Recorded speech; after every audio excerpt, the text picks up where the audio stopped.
ആദ്യ ചിത്രമായ മഞ്ഞിൽ വിരിഞ്ഞ പൂക്കളിലൂടെ ഒരു ട്രെൻഡ് സൃഷ്ടിച്ചുകൊണ്ട് സംവിധാന രംഗത്തെത്തിയ ഫാസിൽ ഇന്നും ഒന്നാം നിരയിൽ തന്നെ.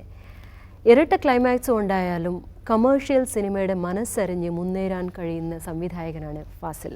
എൻ്റെ മാമാട്ടിക്കുട്ടിയമ്മയ്ക്കും നോക്കത്താ ദൂരത്തുമൊക്കെ ഏത് പ്രേക്ഷകനാണ് മറക്കാനാകുക? തൊട്ടതൊക്കെ പൊന്നാക്കാൻ കഴിവും കരുത്തുമുള്ള സംവിധായകൻ ഫാസിലാണ് ഇന്നത്തെ നമ്മുടെ അതിഥി. നമസ്കാരം സർ. നമസ്കാരം. ഈ ഒരു മഞ്ഞിൽ വിരിഞ്ഞ പൂക്കളുടെ ഒരു ട്രെൻഡ് സെറ്റ് ചെയ്തില്ലേ? അതെ. Did you realise that? Afterwards കുറച്ച് നാൾ കഴിഞ്ഞ് അത് ആദ്യം അറിഞ്ഞില്ല അല്ലേ? അതങ്ങനെ ഒരു ട്രെൻഡ് മേക്ക് ചെയ്യുമെന്നൊക്കെ ഒന്നും വിശ്വാസമൊന്നും ഇല്ലായിരുന്നു. അത് വന്ന് കഴിഞ്ഞപ്പം മനസ്സിലായി ഒരു മൈൽ സ്റ്റോൺ ആണത്. ഒരു യങ് ഒരു ഗ്രൂപ്പ് ഓഫ് പീപ്പിൾ ഉണ്ടായിരുന്നു അല്ലേ അതിൽ? ഒരു ഫ്രഷ് മൈൻഡോട്. അതെ അതെ അതെ അതെ, ഫ്രഷ് ഐഡിയാസും. ഫസ്റ്റ് ഐഡിയ ആയിരുന്നത് ഒരു love story with new comers. പക്ഷെ അത് കുറച്ച് നാൾ മുമ്പ് എൻ്റെ നവോദയായിരുന്നു എൻ്റെ ആൾക്കാർ. അപ്പോൾ നവോദയടുത്ത് ഞാൻ ആദ്യം പറഞ്ഞതാണ് തച്ചോളിയം പൂ എന്നുള്ള പടം കഴിഞ്ഞപ്പം ഒരു ചെറിയ പടം എടുക്കാമെന്ന് പറഞ്ഞു. പക്ഷേ അവർ പെട്ടെന്ന് മാമാങ്കം ഒന്നും എടുത്തു. അത് കഴിഞ്ഞിട്ട് എൻ്റെ അടുത്ത് ചെറിയ പടം എടുക്കാമെന്ന് പറഞ്ഞപ്പോഴാണ് ഈ മഞ്ഞിൽ വിരിഞ്ഞ പൂക്കളുടെ ഐഡിയ ആയിട്ട് വരുന്നത്. And it was A pleasant ഒരു എക്സ്പീരിയൻസ് ആയിരുന്നു. കാര്യം നമ്മളൊക്കെ ഇപ്പം എക്കണോമൈസ് ചെയ്തിട്ട് ഇടക്കിടക്കുന്ന ആർട്ടിസ്റ്റിൻ്റെ കോൾ ഷീറ്റ് ഇതൊക്കെ നോക്കി ഇടക്കുന്ന എടുക്കുന്നത് ഒരു കണ്ടിന്യൂറ്റി നോക്കി. ഇത് മഞ്ഞിൽ വിരിഞ്ഞ പൂക്കൾ എന്ന് പറഞ്ഞാൽ ആദ്യം സംഭവിക്കുന്നത് പോലെ തന്നെയാണ് ഞങ്ങൾ ഷൂട്ട് ചെയ്ത് വന്നത്. അങ്ങനെ ഓരോ സീൻ ബൈ സീനായിട്ട് ആദ്യം ശങ്കർ പിന്നെ ജീപ്പിൽ വരുന്നത് അതുപോലെ തന്നെ ഷൂട്ട് ചെയ്തു. അങ്ങനെ തന്നെ വേണമെന്ന് പറയോ? അല്ല, അത് കുറച്ച് കോസ്റ്റ്ലിയാണ്, നമുക്ക് ഒരു അൺനെസസറി ആയിട്ടുള്ള എക്സ്പെൻഡിച്ചർ വരും. പക്ഷേ ഇത് ഇങ്ങനെയുള്ള പടങ്ങൾക്ക് അത് ബാലൻസ് ചെയ്ത് പോകും. കാര്യം വേറെ അധികം ചിലവൊന്നുമില്ല, കൊച്ചു 2-3 കഥാപാത്രങ്ങളേ ഉള്ളൂ. അപ്പോൾ അന്ന് അത് ഒരു ഇതായിട്ട് തോന്നിയത് കൊണ്ട് ഞങ്ങൾ അങ്ങനെ ചെയ്തു. അപ്പോൾ അങ്ങനെ അതിൻ്റെ ഏറ്റവും വലിയ ബെനിഫിറ്റ് കിട്ടിയത് മോഹൻലാലാണ്. കാര്യം മോഹൻലാൽ ഇൻ്റർവെല്ലിന് തൊട്ട് മുമ്പാണ് വരുന്നത്. അപ്പം ഫ്രം ദ വെരി ബിഗിനിങ് പുള്ളിയുണ്ട് അവിടെ. അപ്പം ഞാൻ ഈ ഡയറക്റ്റ് ചെയ്യുന്നതും പറഞ്ഞു കൊടുക്കുന്നതും ഒക്കെ 10-16 ദിവസം പുള്ളി കണ്ടുകൊണ്ട് നിൽക്കുകയാണ്. കണ്ടുകൊണ്ട് നിന്നിട്ട് പുള്ളിയുടെ മനസ്സിലെ എല്ലാ അറപ്പും മാറി അങ്ങ് മോർ ഫ്ലെക്സിബിളായി അങ്ങനെ കോൺഫിഡൻസിലൊക്കെ വന്ന് 16-ാം ദിവസമാണ് പുള്ളി ഷൂട്ട് ചെയ്യുന്നത്. ആ ഫസ്റ്റ് ടേക്ക് മുതൽ ആ ഫ്ലെക്സിബിലിറ്റി പുള്ളിക്ക് കിട്ടി. അതേസമയം വന്ന ഉടനെ തന്നെ ഒരു പുതുമുഖം വരുന്നു, എടുത്തോ സ്റ്റാർട്ട് ക്യാമറ ആക്ഷൻ എന്നൊക്കെ പറഞ്ഞു ഒന്ന് ഇതായി പോകും. ഇതിപ്പോൾ എല്ലാം കണ്ട് വന്നതുകൊണ്ട് ആ 16 days ആ യൂണിറ്റിൻ്റെ കൂടെ നിന്നതിൻ്റെ ആ ഗുണം, ആ ഫ്ലെക്സിബിലിറ്റി ഇപ്പോഴും പുള്ളി കിട്ടും.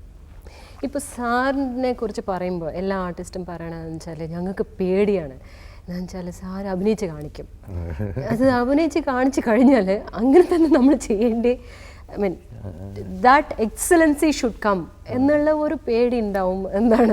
ഇതെന്താണ് ഓരോ ക്യാരക്ടറും you will act it out when you write it or? അതെ, ചിലപ്പോൾ നമ്മളിപ്പോൾ ഒരു റൈറ്റർ എന്ന നിലയിൽ ചില സംഭവങ്ങൾ എന്ന് പറയുന്നത് ഒരു പെണ്ണ് ഒരു പുരുഷൻ്റെ അടുത്ത് ഞാൻ വെറുതെ പറയല്ല ഐ ലവ് യു എന്ന് പറയുന്നു വെച്ചോളൂ. അപ്പം നമ്മൾ എഴുതിക്കൊണ്ടിരിക്കുമ്പം ആ കഥാപാത്രം വിത്ത് സോറോ ആയിട്ടായിരിക്കും പറയുന്നത്. ഞാൻ വെറുതെ പറയല്ല ഐ ലവ് യു. ആ ഫീലില്ലേ, ആ ഫീൽ കിട്ടാൻ വേണ്ടി ഞാൻ പറയുക, അല്ലാതെ ഞാൻ ആക്ട് ചെയ്തിട്ട് അത് ശരിയാവില്ല. കാര്യം ഇപ്പം എൻ്റെ ബോഡി ഷേപ്പ് അല്ലെങ്കിൽ ബോഡി ലാംഗ്വേജ് വേറൊരാൾക്ക് അതേപടി കിട്ടണമെന്നില്ല. പക്ഷേ I M giving the feel. ആ ഫീൽ കൊടുക്കുന്നതേ ഉള്ളൂ. ആ ഫീൽ കൊടുക്കുന്നത് നമ്മളെ കഥാപാത്രങ്ങൾ നമ്മുടെ കൺട്രോളിലായതുകൊണ്ടാണ്. അപ്പം നമ്മുടെ അല്ല, ശിവാജി സാർ ഒരു പ്രാവശ്യം ശിവാജി സാറിൻ്റെ അടുത്ത് പോയി ചോദിച്ചു അത്രേ, why do you never directed A film? അപ്പോൾ അങ്ങനെ പറഞ്ഞു, ഞാൻ പിന്നെ ഡയറക്റ്റ് ചെയ്ത് കഴിഞ്ഞാൽ ഞാൻ ഓരോ ക്യാരക്ടറും എങ്ങനെയാണ് അഭിനയിക്കേണ്ടതെന്ന് കാണിക്കും. പിന്നെ എല്ലാവരും ശിവാജി ഗണേശന് മാതിരി തോന്നും. പക്ഷെ സാറ് അങ്ങനെയല്ല. ഓരോ ക്യാരക്ടറിൻ്റെതായ ഒരു ക്യാരക്ടറിസ്റ്റിക്സോടെയാണ് പറഞ്ഞ് കാണിക്കുന്നത്. That is the most interesting പാർട്ടാണ്. പക്ഷെ എവിടെയോ എനിക്ക് പടം കാണുമ്പോഴൊക്കെ ഓരോ ക്യാരക്ടറിലെങ്കിലും ഐ കൻ സീ യു. ചില മാനറിസംസ് അങ്ങ് വന്നു പോകും. Like നോക്കത്താ ദൂരത്തിൽ if I see Mohanlal I think I can see you.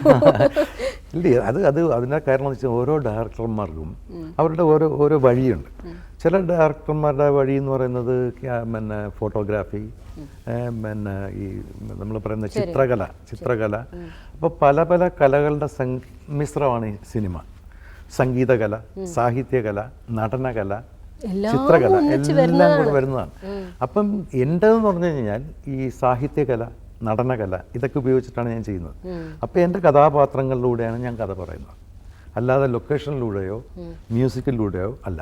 കഥാപാത്രങ്ങളിലൂടെ കഥ പറയുമ്പോൾ ഞാൻ ഇങ്ങനെ ചിലപ്പം ചില കഥാപാത്രങ്ങൾ ഇങ്ങനെ തന്നെ പെരുമാറണം എന്ന് വാശി പിടിച്ചു പോകും. അല്ലാതെ അഭിനയിച്ച് കാണിക്കുകയല്ല, അത് ഇങ്ങനെ വേണം എന്ന് പറയും. Expecting them to bring out this emotion, അത്രയല്ലേ ഉള്ളൂ. പക്ഷേ എങ്ങനെയാണ് ഈ ട്രെയിനിങ് കിട്ടിയത്?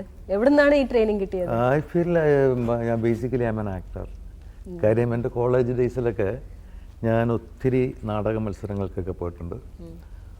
പോയ മത്സരങ്ങൾക്കെല്ലാം ബെസ്റ്റ് ആക്ടർ ആയിരിക്കും. അങ്ങനെ ഒരു പിന്നെ എങ്ങനെയാണ് സംവിധാനത്തിലേക്ക് വന്ന? ലൈക്ക് സ്റ്റാർട്ടിങ് സംവിധാനമല്ലേ, ആക്ടിംഗ് ആയിട്ടല്ലല്ലോ സ്റ്റാർട്ട് ചെയ്തത്. സംവിധാനത്തിലേക്ക് വരാവുന്ന കാര്യം എന്ന് വെച്ച് കഴിഞ്ഞാൽ എനിക്ക് എഴുതാനുള്ള വാസന ഉണ്ടായിരുന്നു. അപ്പോൾ ആ വാസന വന്നു, കഥ എഴുതി കഴിഞ്ഞപ്പം കഥ ഇങ്ങനെയല്ല ഇങ്ങനെയാണ് വേണ്ടത്, ഇങ്ങനെയല്ല ഇങ്ങനെയാണ് വേണ്ടതെന്ന് പറഞ്ഞ് സംവിധായകനായി പോയതാണ്. അങ്ങനെ വന്നു പോയതാണ്.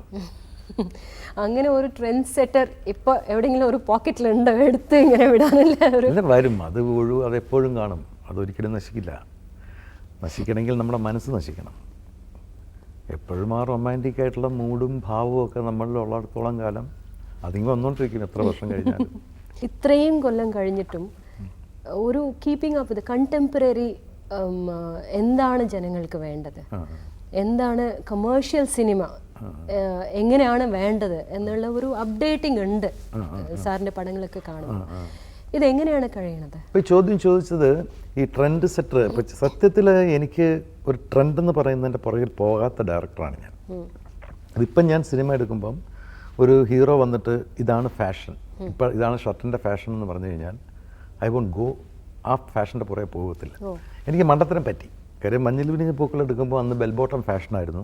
മുടി ഇപ്പോൾ ഒരു ഓഹനി വെച്ചിരിക്കുന്ന പോലെ ഈ ചെവിയൊക്കെ മറച്ചിട്ടുള്ള മുടിയൊക്കെ. അപ്പം ഞാനത് അന്ന് ആ ഫാഷനെ ഫോളോ ചെയ്തു. ഇന്ന് മഞ്ഞിൽ വിരിഞ്ഞ പൂക്കൾ കാണുമ്പോൾ എനിക്കതൊരു ഭയങ്കര ഒരു ഇറിറ്റേഷനാണ്. അതുകൊണ്ട് ഞാൻ ഫാഷൻ്റെ പുറത്ത് പോകാറില്ല, പഴമയെ ഞാൻ മുറുകെ പിടിക്കും. ഈ ഫാഷൻ്റെ പുറത്ത് പോകാറില്ലെന്ന് പറയുമ്പോൾ ഞാൻ ഇന്ത്യയിൽ ഇൻ്റലിജൻ്റ് ആയിട്ടുള്ള ഒരു ആക്ടറെ കണ്ടിരിക്കുന്നത് ദിലീപ് കുമാറിനെ മാത്രമാണ്. ദിലീപ് കുമാറിൻ്റെ 1962 മധുമതി എടുത്തിപ്പോൾ കണ്ടു കഴിഞ്ഞാൽ ആ പാൻസിൻ്റെ സ്റ്റിച്ചിങ് എന്ന് പറഞ്ഞാൽ അന്നും അപ് ടു ഡേറ്റ് ആണ്, ഇന്നും അപ് ടു ഡേറ്റ് ആണ്. Acting, hair style, shirt, everything ഇപ്പോഴും ഒരു മെത്തഡ് ആക്ടിങ് അല്ലേ? അതൊരു ഭയങ്കര, അത് ഒരു ആർട്ടിസ്റ്റിന് ഇൻ്റലിജൻസ് ഒക്കെ വേണമെന്ന് പറയുന്നതാണ്. പക്ഷേ ഞാൻ കുറ്റം പറയുന്നത് ദേവാനന്ദൊക്കെ വലിയ ബ്രോഡ് കോളറൊക്കെ ആയിട്ട് വന്ന ആ കാലഘട്ടത്തിൽ പോകുമ്പോഴും ദിലീപ് കുമാർ എന്ന് പറയുന്നത് അങ്ങനെ സ്റ്റിക്ക് ഓൺ ചെയ്യുന്ന ഒരു ഫീൽഡുണ്ട്. അയാളുടെ ബെൽറ്റ് പോലും, അദ്ദേഹത്തിന് ഉപയോഗിക്കുന്ന ബെൽറ്റ് പോലും നമുക്കിന്ന് അരോചകമായിട്ട് തോന്നില്ല. നമ്മളിപ്പോൾ ചില 70s ബെൽറ്റൊക്കെ ഇട്ട് ഇത്രയും ഇതിലുള്ള ബെൽറ്റൊക്കെ കാണുമ്പോൾ നമുക്ക് അരോചകമില്ലേ? അതുകൊണ്ട് ഞാൻ ഒരിക്കലും ഈ കോണ്ടംപററി എന്ന് ഉപയോഗിച്ച വേർഡുണ്ടല്ലോ, ഞാൻ കാലഘട്ടത്തിനനുസരിച്ച് പോകുന്നു എന്നുള്ളത് തെറ്റാണ്. ഞാൻ കാലഘട്ടത്തിൽ നിന്ന് തന്നെയാണ് എടുത്തുകൊണ്ടിരിക്കുന്നത്. അല്ല സാർ, ഞാൻ ചോദിച്ചത് ഈ ഫാഷൻ മാത്രമല്ല, ഒരു മെൻറ്റാലിറ്റി ഒരു ചേഞ്ച് ഇല്ലേ? ഇതിനു മുമ്പ് പെണ്ണുങ്ങൾ വെളിയിൽ പോയി ജോലി ചെയ്യണതായിരിക്കും വലിയൊരു തെറ്റായിട്ടും അതും ഒരു പ്രോബ്ലം ആയിട്ട് ഒരു വീട്ടിൽ നമ്മളൊരു സിനിമ എടുത്തിട്ടുണ്ട്, കുറേ സിനിമ അങ്ങനെ എടുത്തിട്ടുണ്ട്. ഒരു അൺഎംപ്ലോയ്മെൻറ്റിനെ കുറിച്ച് ഇപ്പോൾ സിദ്ദിഖിൻ്റെ അടുത്ത് ചോദിക്കുമ്പോൾ പറഞ്ഞു രാംജി റാവ് സ്പീക്കിങ്ങിൽ ആ ഒരു പ്രോബ്ലം ഇപ്പോൾ വെക്കാൻ പറ്റില്ല. ഒരു സൊസൈറ്റി ഈസ് ചേഞ്ചിങ് അല്ലേ, അതിൻ്റെ നീഡ്സും അതിൻ്റെ പ്രോബ്ലംസും ചേഞ്ച് ആയിക്കൊണ്ടിരിക്കുമ്പോൾ ചില ഡയറക്ടേഴ്സ് അവിടെ തന്നെ സ്റ്റാഗ്നേറ്റ് ആയിപ്പോയവരൊക്കെ ഈ ഒരു സൊസൈറ്റിക്കും ഈ ഒരു മൈൻഡ് സെറ്റിനും ചേഞ്ച് ആകാത്ത ഡയറക്ടേഴ്സ് ഉള്ള സ്ഥിതിക്ക് താങ്കൾ അങ്ങനെയല്ലല്ലോ. അത് കാരണം വെച്ച് കഴിഞ്ഞാൽ നമ്മൾ ഇപ്പോഴത്തെ കൾച്ചറിനും ഈ ടെക്നോളജിക്കും നമ്മൾ ഇമ്പോർട്ടൻസ് കൊടുക്കണം. നമ്മുടെ ടെക്നോളജി എന്ന് പറഞ്ഞു കഴിഞ്ഞാൽ നമ്മൾ പണ്ടിട്ട പാട്ടുകൾ തന്നെ ഇട്ട് കൊടുത്തിട്ട് കാര്യമില്ല. പാട്ടിൻ്റെ സംഭവം മാറി. കാര്യം പാട്ട് വന്നിട്ട് കാറിനകത്ത് സ്റ്റീരിയോയിൽ ഭയങ്കര പെർഫെക്ഷനോടുകൂടി കേൾക്കുകയാണ്. അപ്പം അതിന് വേണ്ട റിതമും ആ സ്റ്റൈലും ഒക്കെ നമ്മൾ കൊടുത്തേ പറ്റും. പിന്നെ ഇപ്പം ഞാനിപ്പം ഇതിലാണെങ്കിലും ഫോട്ടോഗ്രാഫി അന്നത്തെ പോലെ മതി എന്ന് ഞാൻ പറയില്ല. നമ്മുടെ ഫോട്ടോഗ്രാഫിക്ക് നമ്മൾ ഇപ്പോഴത്തെ ടെക്നോളജി നമ്മളോട് എന്ത് ഡിമാൻഡ് ചെയ്യുന്നുണ്ടോ അതിൻ്റെ കൂടെ നിൽക്കണം. തീംസ് ഒന്നും ഒരിക്കലും മാറില്ല. തീംസും മാറില്ല, ഫാഷൻസും മാറില്ല. ഞാൻ എപ്പോഴും വിശ്വസിക്കുന്നത് വെച്ച് കഴിഞ്ഞാൽ കൺവീനിയൻസ് ഈസ് ദ ഫാഷൻ. എപ്പോഴും കൺവീനിയൻസ് ആണ് ഫാഷൻ. ഞാൻ മിക്കവാറും ഫാഷൻ്റെ പുറകെ പോവുകയാണെങ്കിലും അത് വളരെ കോൺക്രീറ്റ് ആയിട്ട് ആരെങ്കിലും ചെയ്ത് പ്രൂവ് ചെയ്ത സാധനം എടുക്കുള്ളൂ. ഇപ്പോൾ ഫോർ എക്സാമ്പിൾ സൂര്യപുത്രിക്ക് അമലയ്ക്ക് അന്ന് ആ സൂര്യപുത്രി കാണാൻ വേണ്ടി കോളേജ് സ്റ്റുഡൻസ് എല്ലാം കൂടെ കിടന്ന് ഭയങ്കരമായിട്ട് ഓടിക്കേറി. കാര്യം അന്ന് അവർ കാണാൻ പോകുന്ന അമലയുടെ ഡ്രസ്സിൻ്റെ പാറ്റേൺ കാണാനാണ്. അതെ ഈ നോക്കത്താ ദൂരത്തിൽ ഗേളി എന്ന് പറയുന്ന നദിയുടെ ഡ്രസ്സിൻ്റെ പാറ്റേൺ കാണാനാണ്. ആ പാറ്റേണൊക്കെ ഞാൻ എടുത്തിരിക്കുന്നത് മധുബാലയുടെ കയ്യിൽ നിന്നൊക്കെയാണ്. 1942 ഇംഗ്ലീഷ് പടങ്ങളിൽ നിന്ന്. അന്നത്തെ കളർ എനിക്കറിയില്ല. മധുബാലയുടെ ഇപ്പോഴും നമ്മൾ പറയുന്ന ചൂരിദാർ എന്നൊക്കെ പറയുന്നില്ലേ, ചൂരിദാർ എന്നൊക്കെ പറയുന്ന ആ ബോബ്ഡ് ഹെയർ, ഇപ്പൊ രോഹിണിയുടെ പോലുള്ള കട്ടിങ് ഒക്കെ മധുബാലയുടെ ഒക്കെ ആ കാലഘട്ടത്തിലുണ്ട്. പിന്നെ അതിൽ നിന്ന് ഏറ്റവും നമ്മൾ ഇങ്ങോട്ട് ചൂസ് ചെയ്യേണ്ട കാര്യമുള്ളൂ. പിന്നെ അന്ന് നമ്മൾ ബ്ലാക്ക് ആൻഡ് വൈറ്റ് ഫിലിം ആയതുകൊണ്ട് നമുക്ക് കളറിന്റെ കോമ്പിനേഷൻ അറിയില്ല. ആ ഒരു ക്രിയേറ്റിവിറ്റി വരണമെന്നേ ഉള്ളൂ. പക്ഷെ ഞാൻ കുറേ അറിഞ്ഞിട്ടുണ്ട് that you take a lot of interest in dressing, dress ഡിസൈനും കോസ്റ്റ്യൂം ഡിസൈനും. ഇപ്പോൾ ഡയറക്ടേഴ്സ് അങ്ങനെ ചെയ്യേണ്ട കോസ്റ്റ്യൂം ഡിസൈൻ എന്നിട്ട് പറഞ്ഞിട്ട് ടൈലർ അല്ലാത്ത ഒരു ആളിനെ കൊണ്ടുവന്നിട്ട് കളർ കോമ്പിനേഷൻ നോക്കണതും ആർട്ട് ഡയറക്ടറുമായിട്ട് ഒരു ഇത് വരുന്നത്. പക്ഷെ അപ്പോഴേ ചെയ്തിട്ടുണ്ടല്ലോ. ഞാനൊരു ഗ്രീൻസിന്റെ ബാക്ക്ഗ്രൗണ്ടിൽ ഗ്രീൻ ഡ്രസ് ഇട്ട് നദിയും ഇതിനെ കണ്ടപ്പോൾ ഞാൻ വിചാരിച്ചു എന്താണ് അന്നത്തെ കാലത്ത്. പണ്ട് ഈ കളർ ഇറങ്ങിയ സമയത്ത് എൻ്റെ ഉദയ സ്കൂളാണല്ലോ, അപ്പോൾ കളർ ഇറങ്ങിയ സമയത്ത് അന്നത്തെ ക്യാമറാമാന്മാർ പറയും ഔട്ട്ഡോറിൽ പോകുമ്പോൾ ഗ്രീൻ ഇടരുത്, ഗ്രീനുമായിട്ട് മെർജ് ആവും. പക്ഷെ പിന്നീട് മനസ്സിലാക്കിയപ്പോഴാണ്, ഞാൻ നോക്കിയപ്പോൾ യൂണി കളർ എന്ന് പറഞ്ഞിട്ട് ഞാൻ ഒരുപാട് ചെയ്തു. അതായത് മഞ്ഞ ബെഡ്ഷീറ്റിൽ മഞ്ഞ ചൂരിദാറിട്ട് നദിയാ കിടക്കുന്നു, ഗ്രീൻ വയലിലൂടെ ഗ്രീൻ ഡ്രസ് ഇട്ട് അവർ നടക്കുന്നു. അതൊക്കെ ഒരു എക്സ്പെരിമെന്റ് പോലെ അങ്ങോട്ട് ചെയ്തു നോക്കിയതാണ്, അതൊക്കെ ഫലിക്കുകയും ചെയ്തു. അതേമാതിരി ഐ തിങ്ക് മ്യൂസിക്കും വളരെ ടേസ്റ്റ് ഉള്ള ആളായിട്ടാണ് എനിക്ക് തോന്നിയത്. എല്ലാ പാട്ടുകളും there is something very different in your films. Striking ആണ്. എങ്ങനെയാണ് ഈ ഒരു how do you get it out of the music directors? ഇല്ല, ഇതിനകത്തും എനിക്ക് എൻ്റെ പൂർവികരോടാണ് താങ്ക്സ് പറയേണ്ടത്. കാര്യം എന്ന് വെച്ച് കഴിഞ്ഞാൽ എൻ്റെ ബ്ലഡിനെ എൻ്റെ മനസ്സിനെ പിന്നെ ഭയങ്കരമായിട്ട് കോൺക്വർ ചെയ്തിട്ടുള്ള എൻ്റെ ബ്ലഡിൽ അലിഞ്ഞിട്ടുള്ള ചില ട്യൂണുകൾ അത് ഞാൻ വിടാറില്ല. ഇപ്പോൾ പറഞ്ഞാൽ നമുക്ക് രോഹിണിക്ക് അറിയാൻ പറ്റുമോ എന്നറിയില്ല. ഇപ്പം ഈ ചങ്ങമ്പുഴയുടെ രമണനൊക്കെ ഭയങ്കര ഈണത്തി പാടിക്കൊണ്ടിരുന്ന ഒരു കാലം ഉണ്ടായിരുന്നു. അതിൻ്റെ ഒരു ഏറ്റവും വലിയ എക്സാമ്പിൾ ഞാൻ പറഞ്ഞുതരാം. അതായത് നോക്കത്താ ദൂരത്ത് കണ്ടെന്നിട്ടുള്ള ഒരു തീം സോങ് വേണം, ഒരു ഹോണ്ടിങ് സോങ് വേണം. അപ്പോൾ ജെറി അമൽദേവും ബിച്ചു തിരുമല ഇരുന്നിട്ട് അതങ്ങ് ഉണ്ടാക്കിയിട്ട് എനിക്ക് തൃപ്തി വരുന്നില്ല, സത്യമായിട്ടും തൃപ്തി വരുന്നില്ല. ഒരു 8-10 ദിവസം ഇരുന്നു. 8-10 ദിവസം ഇരുന്ന് കഴിഞ്ഞിട്ട് പിന്നെ ഞാൻ പറഞ്ഞു നമുക്ക് പിരിഞ്ഞിട്ടൊരു ഗ്യാപ്പ് കഴിഞ്ഞ് വരാമെന്ന് പറഞ്ഞു. അപ്പം ഞാൻ പിരിയാന്ന് പറഞ്ഞ സങ്കടം കൊണ്ടായിരിക്കാം, അല്ലെങ്കിൽ വന്ന വർക്ക് ചെയ്ത് തീർക്കാൻ പറ്റിയില്ലോ ഇല്ലോ എന്ന് പറഞ്ഞിട്ട് ബിച്ചു തിരുമല കട്ടിലിൽ കിടന്നിട്ട് ചങ്ങമ്പുഴയുടെ ഒരു കവിത പാടി, നല്ല ഈണത്തിൽ. ശ്യാമളേ സഖി ഞാനൊരു വെറും കാനനത്തിലെ പൂവല്ലേ. ഞാൻ പറഞ്ഞു ഇതാണ് എനിക്ക് വേണ്ടത്, ഈ മൂഡാണ് എനിക്ക് വേണ്ടതെന്ന് പറഞ്ഞു. 5 മിനിറ്റിനകം 1000 കണ്ണുമായി എന്ന് പറഞ്ഞ് സാധനം വന്നു. പക്ഷെ അതിനു മുമ്പ് തന്നെ അതുണ്ട്, ദൈവമേ കൈതൊഴാൻ കാത്തി. അത് ഇപ്പം എല്ലാത്തിനകത്തും ടെക്നോളജി. ഇപ്പം റഹ്മാൻ്റെ മുക്കാബല ലൈല എന്ന് പാടുന്ന പാട്ട് സത്യത്തിൽ മുകേഷിൻ്റെ പ്യാറുവായിക്ക് ആ മെലഡി എന്ന് പറഞ്ഞ സാധനം കൊണ്ട് കയ്യിലോട്ട് എടുത്ത് വെച്ചിട്ട് അതിന് ആടയാഭരണങ്ങൾ അണിയിക്കുകയാണ്. ഞാനും ചെയ്യുന്നത് തന്നെയാണ് ബേസിക്കലായിട്ടില്ല. ചിലപ്പോൾ കോപ്പി അടിയെന്ന് പറഞ്ഞിട്ട് കാര്യമില്ല, കോപ്പി അടിയല്ല.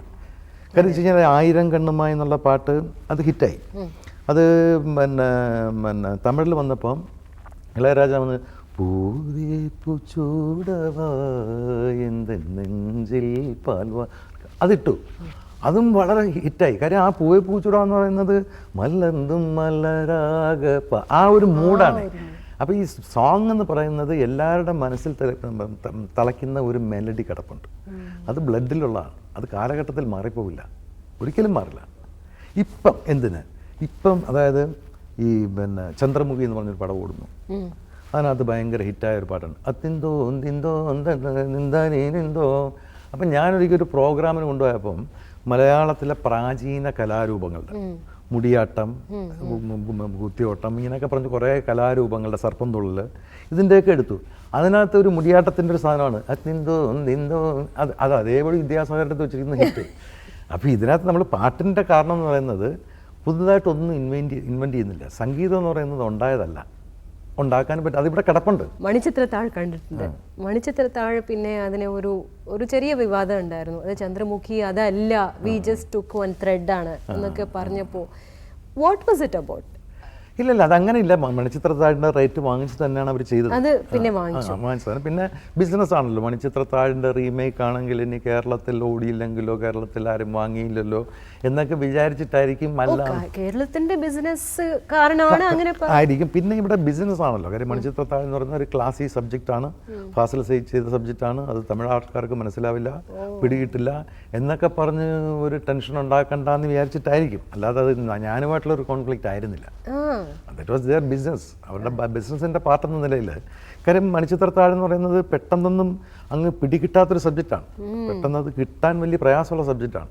അപ്പോൾ അങ്ങനെയുള്ളൊരു സബ്ജക്റ്റ് തമിഴ്നാട്ടിൽ കൊണ്ടുവന്ന് കഴിഞ്ഞാൽ അയ്യോ ഇതിവിടെ വർക്കൗട്ട് ആകത്തില്ലെന്ന് ആരെങ്കിലും പേടിച്ചു പോയാലോ എന്നൊക്കെ വിചാരിച്ചിട്ടായിരിക്കും അവർ അത് മണിച്ചിത്രത്താഴല്ല എന്നൊക്കെ ആദ്യകാലങ്ങളിൽ പറഞ്ഞുകൊണ്ട്. കണ്ടു. എങ്ങനെയുണ്ട്? അല്ല, അത് അത് കുറേയധികം കൊമേഴ്ഷ്യലൈസ് ചെയ്തിരിക്കുന്നു. അത് ഇവിടുത്തെ ഹീറോയിസത്തിൻ്റെ ഒരു പാർട്ടാണ്. ഞാൻ തന്നെ മണിച്ചിത്രത്താഴ് മോഹൻലാൽ ആയതുകൊണ്ട് ചെയ്തതാണ്, മലയാളികളായതുകൊണ്ട് ചെയ്തതാണ്. മോഹൻലാലോ മമ്മൂട്ടിയോ കാണിക്കുന്ന ആ ഒരു ഒരു ഒരു ഒരു ഒരു ധൈര്യമോ അല്ലെങ്കിൽ ഒരു എളിമയോ മറ്റു ലാംഗ്വേജിലെ ഹീറോസ് കാണിക്കാറില്ല. അവർക്ക് ഫസ്റ്റ് റീലിൽ ഫസ്റ്റ് ഫ്രെയിമിൽ വരണം അവർ. അപ്പോൾ ഇവിടെ വന്നു കഴിഞ്ഞാൽ ഹീറോ ഇൻട്രോവൽ പഞ്ചിനാണ് വരുന്നതെന്ന് പറഞ്ഞു കഴിഞ്ഞാൽ ഹീറോയ്ക്കും ഹീറോയുടെ ഫാൻസിനൊന്നും താല്പര്യമില്ല. അതുകൊണ്ടാണ് ഞാനത് മറ്റു ഭാഷകളിൽ എടുക്കാതിരുന്നത്. പക്ഷേ പി വാസു അത് ഫസ്റ്റ് ഹാഫ് വേറെ വിധത്തിൽ മാറ്റി. ഹീറോ ആദ്യം തന്നെ പ്രത്യക്ഷപ്പെടുന്നു. കന്നഡ കണ്ടോ സർ? കന്നഡ കണ്ടില്ല. ഇപ്പോൾ സാറ് പറയണു തമിഴ് ചിത്രങ്ങളിൽ ഇങ്ങനെ ഒരു ഹീറോയിസം ഇവർക്ക് വേണം എന്നുള്ള അവരുണ്ടാക്കി വെച്ചിരിക്കുന്നതാണെന്ന് എനിക്ക് തോന്നുന്നത്. അങ്ങനത്തെ ഒരു ചുറ്റുപാടിലും കൂടി സാറ് വന്നിട്ട് you have given some success which never had a heroism കാണിക്കുന്ന ഒരു ക്യാരക്ടറോ ഒരു ആർട്ടിസ്റ്റോ ഉണ്ടായിരുന്നു. വിജയിന്റെയും ചെയ്തു. വിജയ്ക്കും അതൊരു ഭയങ്കര ബ്രേക്ക് ആയിരുന്നു. വിജയ് എല്ലാ വീടുകളിലേക്കും കടന്നത്. എല്ലാം നോക്കുമ്പോ തീമാണ് കിങ്. അതെ, ഷുവർ. അത് സംശയം വേണ്ട. പക്ഷേ ഈ പറയുന്നത് പോലെ ചില കാര്യങ്ങൾ നമ്മളിപ്പം മണിച്ചിത്രത്താഴാണ് കിങ്, അതിന്റെ തീമാണ് കിങ് എന്ന് പറഞ്ഞാൽ മോഹൻലാൽ വേണ്ടെന്ന് പറയുന്നതിനകത്ത് അർത്ഥമില്ല, എം ജി രാധാകൃഷ്ണൻ വേണ്ടെന്ന് പറയുന്നതിനകത്ത് അർത്ഥമില്ല. അത് ഒരാൾ അക്സെപ്റ്റ് ചെയ്ത ഒരാളൊന്ന് പറയുമ്പം അത് വിശ്വസിക്കാൻ തോന്നണമെങ്കിൽ അത് പറയുന്ന ആളായിരിക്കണം. കാര്യം ഇങ്ങനെ ഈ 100-150 വർഷം മുമ്പുള്ള ഒരു സംഗീതം ഈ ചിത്രത്തിൽ വേണമെന്ന് പറയുമ്പം ദക്ഷിണാമൂർത്തി സ്വാമിയോ എം ജി രാധാകൃഷ്ണനോ ചെയ്യാൻ പറ്റുള്ളൂ. അതുകൊണ്ടാണ് അന്ന് എം ജി രാധാകൃഷ്ണൻ സാറിന് ഇട്ടത്.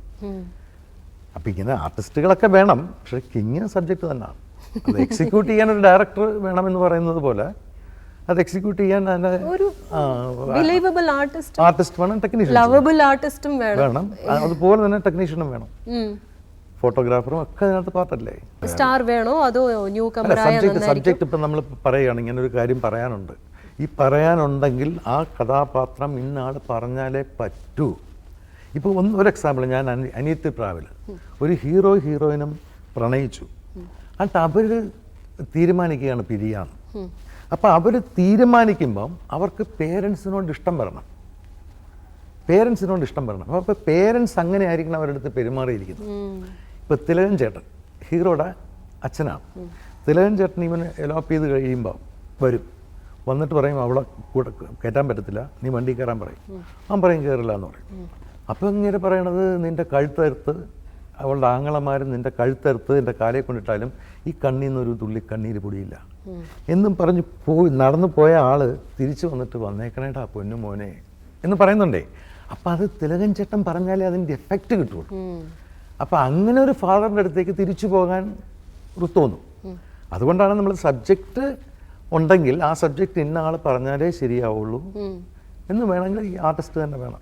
അപ്പം അനിയത്തി പ്രാവിനും KPSC എഴുതുകയും ശ്രീവിദ്യയൊക്കെ ഒരു പാട്ട് തന്നെയാണത്. അത് ഞാൻ പുതുമുഖങ്ങളെ ഇട്ട് ഞാൻ ചിലപ്പോൾ പാടിപ്പോയി. പക്ഷേ അതുപോലെ ഈ കുഞ്ചാക്കോ ബോബൻ്റെ സ്ഥാനത്ത് അന്നത്തെ ഒരു ഹീറോ ഇട്ടാലും ചിലപ്പോൾ പാടിപ്പോയി. ഇത് രണ്ടും സംഭവിക്കും. പക്ഷെ അത് ഡിസൈഡ് ചെയ്യാനുള്ള ഒരു കഴിവ് വേണ്ടേ? അതേമാതിരി അങ്ങനെ കുറേ ന്യൂ കമേഴ്സിയും ഇൻട്രൊഡ്യൂസ് ചെയ്തിട്ടുണ്ട്. മകനെ ഇൻട്രൊഡ്യൂസ് ചെയ്തിട്ടുണ്ടല്ലോ കയ്യെത്തും ദൂരത്ത്. പിന്നെ അത് ശരിയായില്ല പറഞ്ഞിട്ട് ദെൻ സ്റ്റോപ്പ് ചെയ്തോ അതോ വേണ്ട? അല്ലല്ല, അവൻ BCom പഠിക്കുമ്പം അമേരിക്കയിലേക്ക് പോകാനായിട്ട് അവന് ടെസ്റ്റ് എഴുതി ചാൻസ് കിട്ടി. അപ്പോൾ ഒരു 6 മാസത്തെ ഗ്യാപ്പ് ഉണ്ടായിരുന്നു കോളേജിൽ പോകാതെ. ഈ 6 മാസത്തിനിടയ്ക്കാണ് അവനത് ചെയ്തത്, ആ പടം ചെയ്തത്. അത് കഴിഞ്ഞിട്ട് അമേരിക്കയിൽ പോയി. അവൻ്റെ എയിം തിരിച്ചു വരിക, സിനിമ തന്നെയാണ്. ഓ ഓക്കെ. ശരി, ഞാൻ ചില നെയിംസ് പറയും. നെയിംസ് പറയുമ്പോൾ സാറിൻ്റെ റിയാക്ഷൻ എന്ന് വെച്ചാൽ like it can be anything. He's a good actor or I don't know, whatever is your ഇത്, അത് പറയണം. Mohanlal. Flexibility. Fazil. Flexibility. Oh Fazil flexibility. Fazil also. അല്ലല്ല, Mohanlal flexibility, Fazil simplicity. Okay. Okay okay. Shahrukh Khan. Actor. Shahrukh Khan is a mixture of Marlon Brando, Dilip Kumar and Amitabh Bachchan. Wow. ഇത്രയും Impress ചെയ്തിരിക്കുകയാണ്. ഇല്ല, the greatest actor ഞാൻ കണ്ടിട്ടുള്ളതിൽ ഏറ്റവും വലിയ ഗ്രേറ്റസ്റ്റ് ആക്ടർ എനിക്ക് ഫീൽ ചെയ്തിരിക്കുന്നത് മർലിൻ ബ്രാൻഡോ ആണ്. അപ്പം മർലിൻ ബ്രാൻഡോയുടെ സ്കൂളാണ് ദിലീപ് ഫോളോ ചെയ്തിരിക്കുന്നത് എന്നെനിക്ക് നല്ല വിശ്വാസമുണ്ട്. ദിലീപിനെയാണ് അമിതാഭ് ബച്ചൻ ഫോളോ ചെയ്തിരിക്കുന്നത്. അമിതാഭ് ബച്ചൻ്റെ ആദ്യകാല മൂവിയെല്ലാം ദിലീപ് കുമാർ മുഗളിയാസത്തിലെടുത്തൊരു പാറ്റേൺ ഉണ്ട്. ഈ ചിൻ ഡൗൺ ചെയ്ത് കണ്ണപ്പ് ചെയ്തി കണ്ണിൻ്റെ അടിയിലെ വെള്ളയൊക്കെ കാണിച്ചിട്ട് ഒരു ആക്ടിങ് സാധനം ബ്രോ എന്നൊക്കെ സംസാരിച്ചിട്ട്, അതാണ് അമിതാഭ് ഫോളോ ചെയ്തത്. അമിതാഭിന് പിന്നെ പിന്നീട് അത് കോമഡി മിക്സ് ചെയ്യാൻ തുടങ്ങി, ഡാൻസ് മിക്സ് ചെയ്യാൻ തുടങ്ങി. അമിതാഭിൻ്റെയും ദിലീപിൻ്റെയും ഒരു ഒരു ഒരു കോമ്പിനേഷൻ പോലാണ് ഈ ഷാറൂഖ് ഖാൻ. അടൂർ. ഇത് കുറച്ച് സഭയെടുത്ത് പോകുന്ന അല്ല, അടൂർ ഗോപാലകൃഷ്ണൻ എനിക്കിപ്പം ഒരു ആദരവുള്ള മനുഷ്യനാണ്, വളരെ ആദരവുള്ളൊരു മനുഷ്യനാണ്.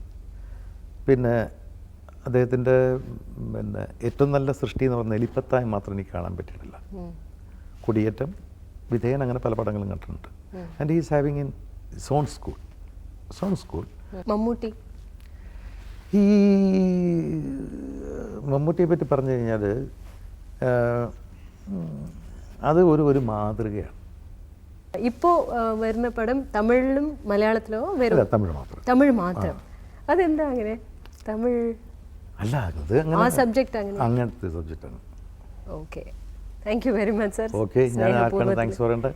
എല്ലാവർക്കും, അമ്മയുടെ പ്രേക്ഷകർക്കും ഇത് എന്നെ ഇങ്ങോട്ട് വിളിച്ചവർക്കും ശ്രീകുടനും രോഹിണിക്കും എല്ലാവർക്കും എൻ്റെ താങ്ക്സ്.